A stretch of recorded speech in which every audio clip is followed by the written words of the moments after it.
Hey friends, if you wish to disable startup programs on Windows, then please watch this video. I will guide you through the procedure. Now it's not very difficult. Here's what you have to do. Search for Task Manager in the Windows search bar and open Task Manager. Go to the Startup tab on the list on the left hand side. In the right pane, you will find a lot of applications. So I'll tell you one by one on how you can disable them. Right click on them and select Disable. Right click Disable. Right click Disable. Okay, and this is how you can start disabling the applications one by one. Right click and disable phone link. I usually do that. Audio panel, no. Mobile devices, yes, I will disable it.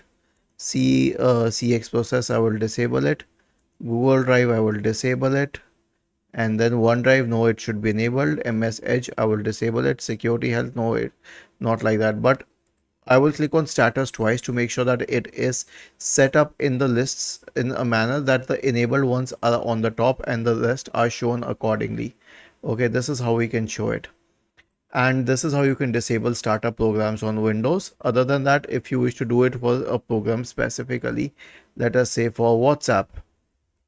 Okay, so I will search for it and then click on app settings in the right pane. And then I can scroll down and then I can choose this option here where it says run at login. Just turn the switch off. Was this helpful? If yes, then please subscribe to the channel.